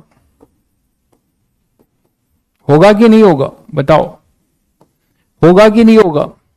जितने निकल रहे हैं वो क्राउडिंग की वजह से नहीं जा पा रहे थे, तो आप एक पर्टिकुलर पोटेंशियल सोर्स यहां पे इस वैल्यू को रख सकते हो कि जितने निकले सारे जो है यहां पे कलेक्ट होने लगे। तो इलेक्ट्रॉन्स जब इधर निकलेंगे तो आपको पता है कि जो करंट की डायरेक्शन होगी वो ऐसे होगी, इसमें करंट ऐसे आएगा। बोलो, करंट जस्ट अपोजिट होगा ना इलेक्ट्रॉन के मूवमेंट से। इलेक्ट्रॉन के मूवमेंट से करंट आपका ऐसा होगा।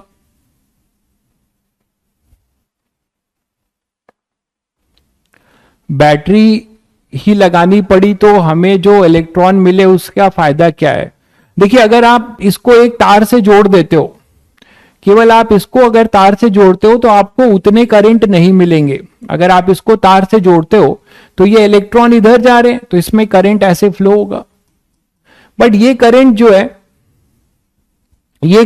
है सैचुरेशन करंट नहीं होगा। सैचुरेशन करंट नहीं होगा। सैचुरेशन का मतलब उसकी मैक्सिमम वैल्यू, उसके बाद उसकी वैल्यू नहीं बढ़ेगी। तो हमने क्या बोला कि इसमें से कुछ ही इलेक्ट्रॉन्स निकल पा रहे थे तो यहां पे कुछ ही करंट जनरेट हो रहा था। लेकिन आपको ये बोला गया कि जिस इंटेंसिटी का आपने यहां पे फोटोन्स एमिट किया है उससे जितने इलेक्ट्रॉन्स निकल रहे हैं वो सभी यहां से यहां पहुंचे। अगर ऐसा हम कर पाए तो हमें इसके मूवमेंट की वजह से जो करंट मिलेगा वो मैक्सिमम मिलेगा। इसके मूवमेंट की वजह से जो करंट मिलेगा वो क्या मिलेगा? मैक्सिमम। भाई यहां पे ये जो बैटरी है इसका यहां पे कोई बस यही काम है ना कि इसको जो है पुल करना, बाकी तो और तो कोई काम है नहीं, क्योंकि यहां पे कोई क्लोज लूप थोड़े है। आप ये थोड़ा कंफ्यूज कर रहे हैं कि ये बैटरी का करंट नहीं है, क्योंकि बैटरी के करंट के लिए यहां क्लोज लूप होना चाहिए। यहां कैथोड है, एनोड है और यहां पे कुछ है ही नहीं और, ठीक है, कोई मटेरियल मीडियम नहीं है। तो कैथोड से एनोड की कंटिन्यूटी कौन करा रहा है? फोटो इलेक्ट्रॉन्स के मूवमेंट से। फोटो इलेक्ट्रॉन के मूवमेंट से यहां पे कंटिन्यूटी हो रही। तो ये जो करंट है ये फोटो इलेक्ट्रॉन्स के मूवमेंट का करंट है, ना कि इस पोटेंशियल सोर्स का। पोटेंशियल सोर्स बस इतना कर रहा है कि जो यहां से निकल रहा है, जो यहां नहीं पहुंच पा रहा था उसको भी अब पहुंचा रहा है, और कोई बात नहीं है। क्यों? क्योंकि यहां पर पॉजिटिव है, यहां नेगेटिव है, तो इलेक्ट्रिक फील्ड आ जाएगी, और इस इलेक्ट्रिक फील्ड की वजह से ये पुल होगा। उल्टा कर दिया है क्या?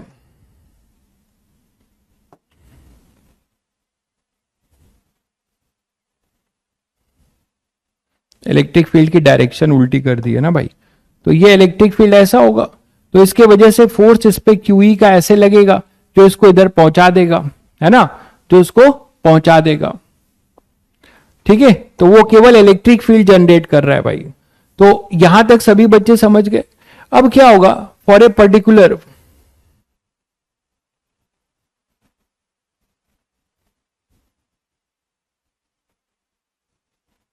ये पार्टिकल नहीं है भाई, पर्टिकुलर है।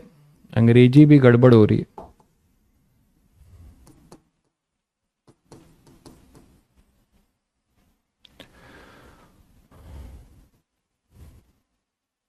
All the photoelectron emitted from cathode reaches to anode, ठीक है, करेंट corresponding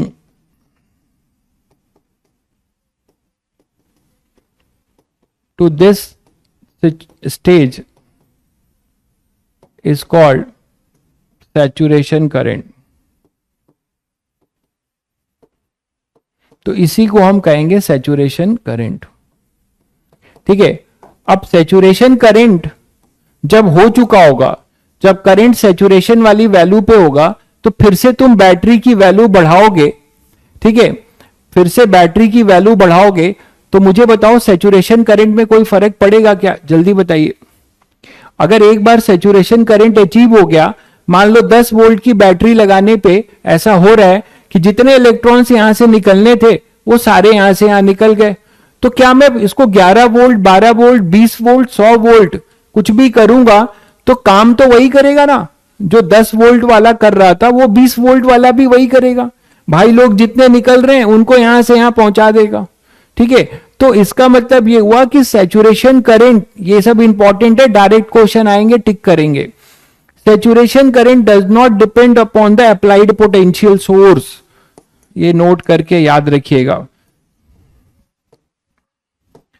सैचुरेशन करंट, आप बोलोगे, अब पूछो जनरल करंट नहीं, सैचुरेशन करंट ओनली।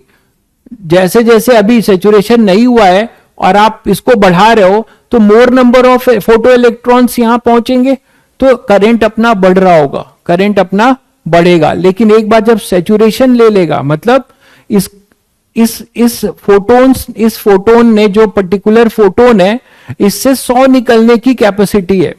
इस फोटोन की वजह से यहां 100 निकल रहे हैं, तो 10 वोल्ट की बैटरी ने 100 को यहां से यहां पहुंचा दिया।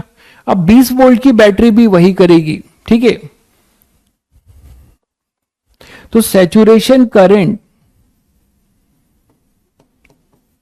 Does not depend,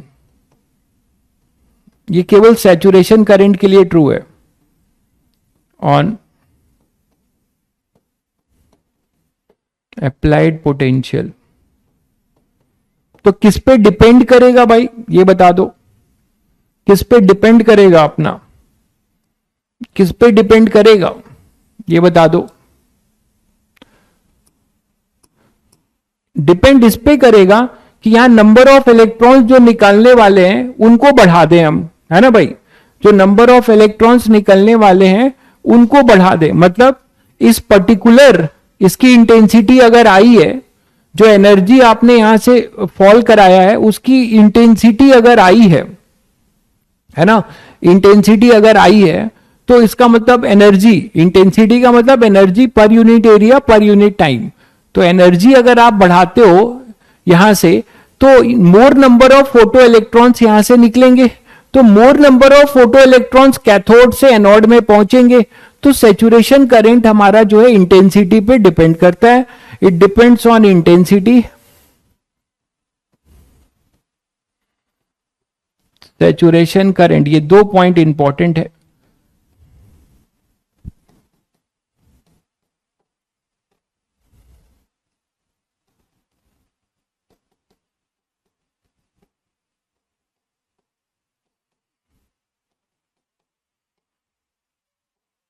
intensity of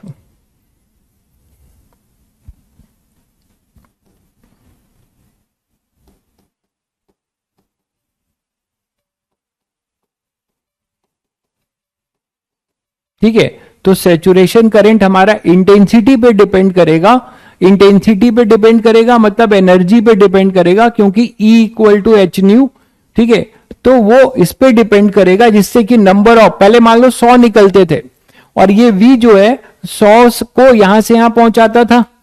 अब यहां से आपने इसकी इंटेंसिटी बढ़ा दी तो यहां पे 150 निकलने लगे। अब 150 निकलने लगे तो ये 150 को यहां से यहां पहुंचाएगा, ठीक है। और ज्यादा जो है सेचुरेशन करंट आपकी वैल्यू बढ़ा देगा। कोई यहां मीडियम पे कोई डिपेंडेंसी नहीं है भाई, यहां पे कोई मीडियम नहीं है, बस चार्ज क्लाउड है यहां पे केवल, ठीक है। तो that is your saturation current. इसका जो ग्राफ है, इसको ग्राफिकली एक्सपेरिमेंटली जो ग्राफ बनाया गया है saturation current versus applied potential का, वो कुछ कई इंटेंसिटी के लिए ये बनाया जाता है, आप लोगों ने देखा भी होगा, बड़ा फेमस ग्राफ है।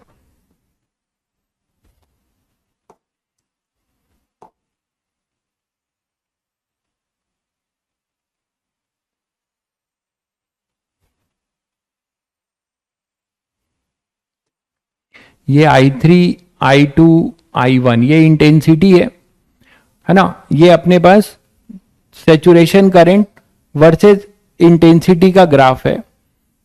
और ये क्यों मैंने नेगेटिव में बनाया ये अभी क्लियर होगा। स्टॉपिंग पोटेंशियल पढ़ा दूं तो -V0 ये स्टॉपिंग पोटेंशियल है। चलो पहले ये बता दूं स्टॉपिंग पोटेंशियल, फिर बताता हूं तो ज्यादा समझ में आएगा आपको। अब उल्टा सोचो, stopping potential,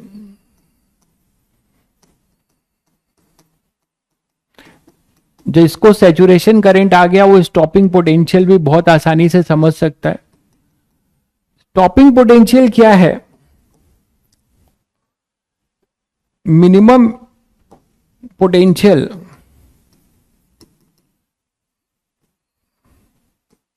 negative potential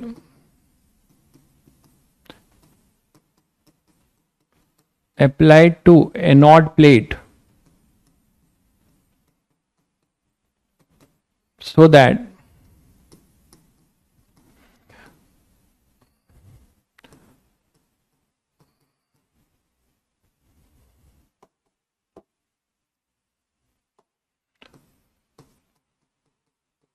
photo electron लिखो, फोटो इलेक्ट्रॉन, फोटो मतलब light, photo electron having maximum kinetic energy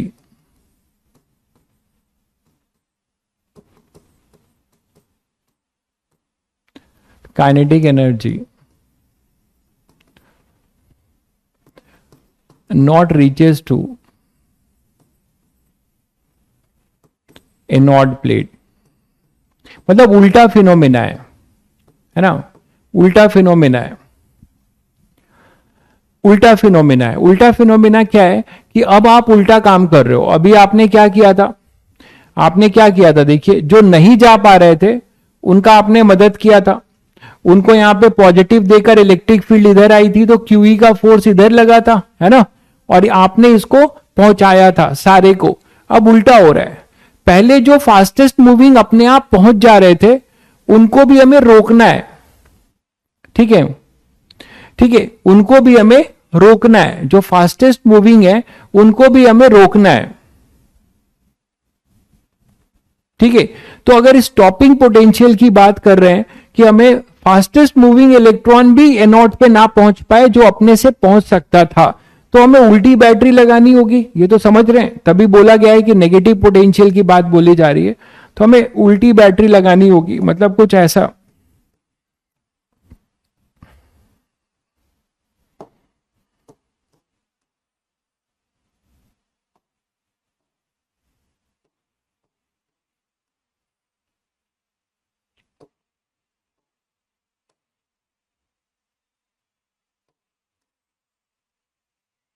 तो यहां पे जो बैटरी आप लगाओगे एक्सटर्नल, वो बैटरी ऐसी होनी चाहिए जो फास्टेस्ट मूविंग को भी रोक दे। तो इधर आप क्या लगाओगे, नेगेटिव, इधर रहेगा पॉजिटिव, उल्टा रहेगा। तो एनोड पे आप नेगेटिव पोटेंशियल अप्लाई करोगे, है ना। तो ये जो एनोड प्लेट है इस पे आप नेगेटिव पोटेंशियल अप्लाई करोगे।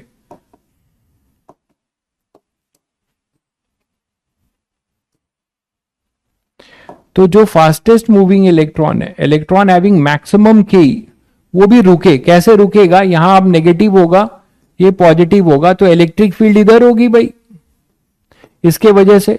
तो जो इलेक्ट्रॉन्स आ रहे होंगे वो तो ऐसे ही एक चार्ज क्लाउड का ऑब्स्टेकल झेलेगा, प्लस इलेक्ट्रिक फील्ड का फोर्स इधर लग रहा होगा, प्लस इलेक्ट्रिक फील्ड का उसको फोर्स रोक रहा होगा।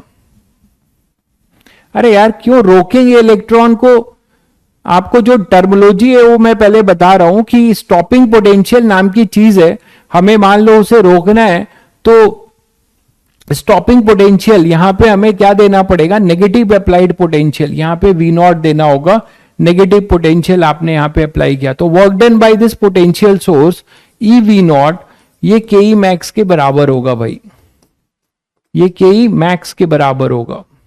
ठीक है, तो वही लिखा हुआ है, minimum negative potential applied to anode plate so that photoelectrons having maximum kinetic energy not reaches to anode plate। Clear है बच्चों। तो यहां से आप बता सकते हो कि ई वी नॉट जो होगा के मैक्स। तो आप इसके टर्म्स में भी आप इक्वेशन बता सकते हो, किसका, आइंस्टीन फोटो इलेक्ट्रिक इक्वेशन को कन्वर्ट कर सकते हो। कैसे, के मैक्स हमें मिलता था एच न्यू माइनस 5, तो आप के मैक्स ई वी नॉट के बराबर है, तो इस इक्वेशन को आप ऐसे भी देख सकते हो, एच न्यू माइनस 5। ठीक है, तो ये भी आपको कहीं ना कहीं मिलेगा, जिसमें वी नॉट हमारा क्या है, स्टॉपिंग पोटेंशियल। वी नॉट हमारा क्या है, स्टॉपिंग पोटेंशियल। ये हमेशा नेगेटिव पोटेंशियल होता है।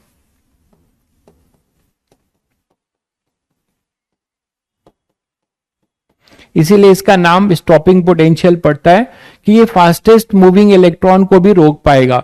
मतलब यहां पे करंट जीरो रहेगा, मानते हो कि नहीं। अगर स्टॉपिंग पोटेंशियल लगा दिया तो कोई इलेक्ट्रॉन कैथोड से एनोड पे नहीं पहुंचेगा, मतलब करंट जीरो होगा। तभी मैं जो ग्राफ बना रहा था, तभी यहां पर मैं जो ग्राफ बना रहा था, अब आप लोगों को समझ में आएगा कि ये ग्राफ में नेगेटिव पोटेंशियल मैंने क्यों दिखाया हुआ है। नेगेटिव पोटेंशियल दिखाने का क्या मतलब है,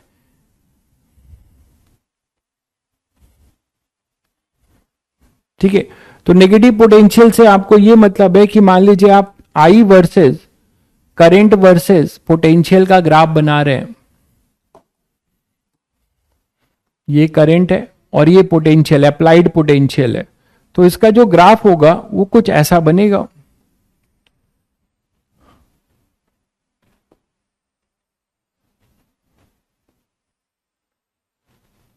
ठीक है भाई, यहां पर ये होगा I1 I2 I3, ये है अपने पास करंट और ये इंटेंसिटी है।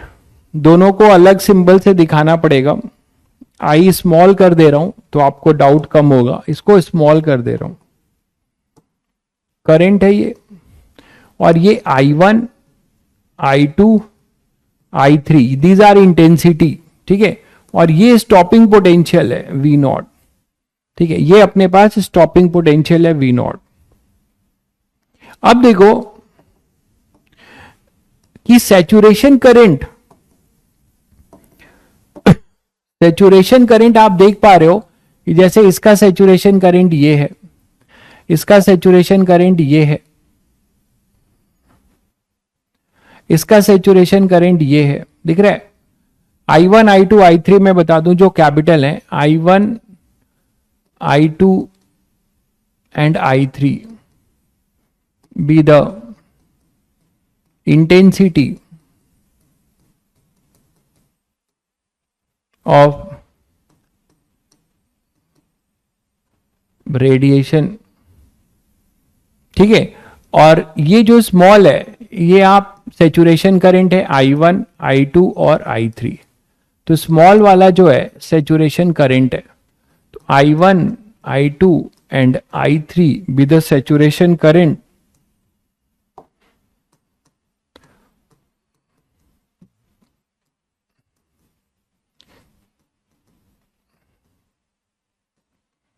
corresponding to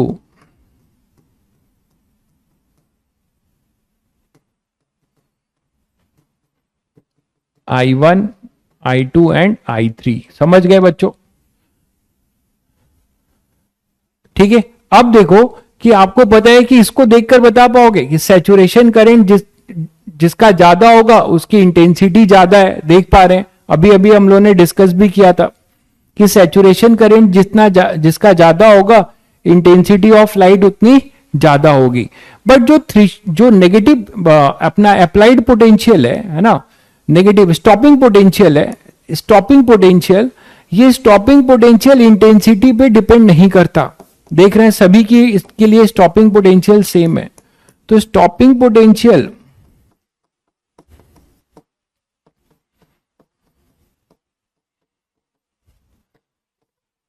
does not depend on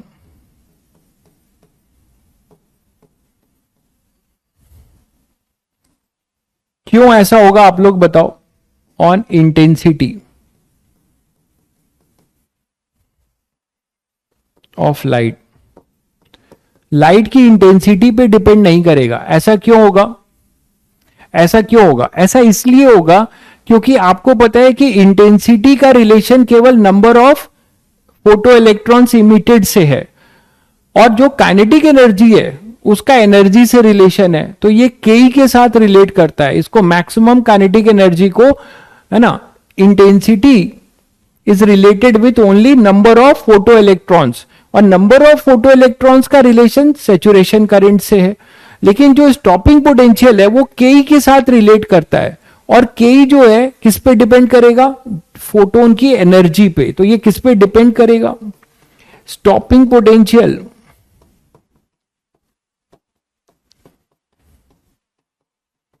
depend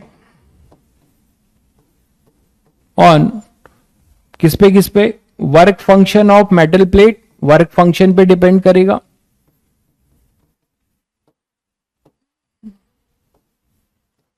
है ना?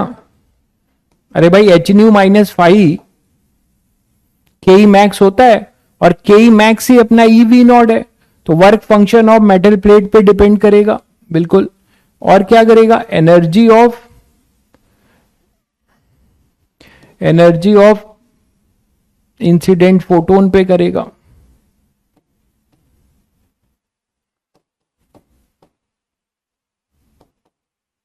ठीक है, क्योंकि आपको पता है कि के मैक्स जो होगा वही अपना EV नॉट होगा, और वही H-5 होगा।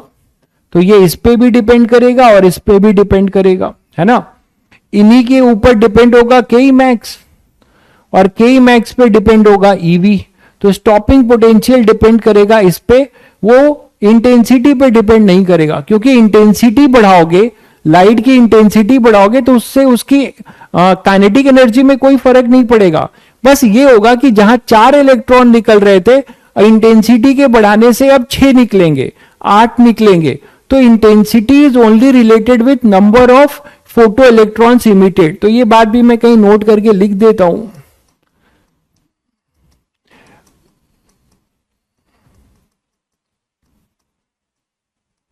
Related with number of photo electrons emitted only, उनके एनर्जी पे नहीं, फोटो इलेक्ट्रॉन्स इमिटेड।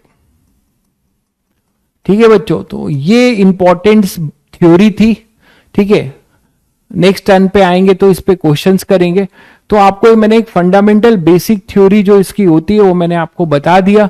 इसको एक बार पढ़ के आ जाइएगा। फॉर्मूला के नाम पे 2 ही इक्वेशन है, एक फोटो इलेक्ट्रिक इक्वेशन, थ्रेशोल्ड। ठीक है, ठीक है बच्चों, क्लास एक्सटेंड कर दीजिए। अब नहीं, क्योंकि मैं भी जो है क्लास जो है 1:45 से कंटिन्यू चल रहा है, और दिक्कत हो जाएगी क्योंकि इसमें रिपीटर बैच के बच्चे भी होंगे बेचारे, वो बहुत झेल रहे हैं, उनका दर्द आप नहीं समझ सकते। ठीक है, तो रिपीटर बैच के बच्चों को आप उनका दर्द मैं जानता हूं, तो इसीलिए क्लास बंद करते हैं। ऐसे ही 10 मिनट आपका मैंने एक्स्ट्रा ले लिया है, ठीक है। मंडे को फ्री हो क्या तुम लोग? मंडे को दोनों बैच फ्री है क्या शाम में? मंडे को दोनों बैच फ्री है क्या शाम में? बताइएगा जरा, मंडे को दोनों बैच फ्री है क्या शाम में?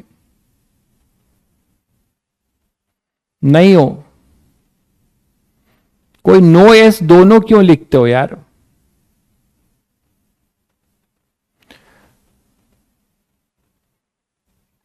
ठीक है, चलो मैं देख लूंगा।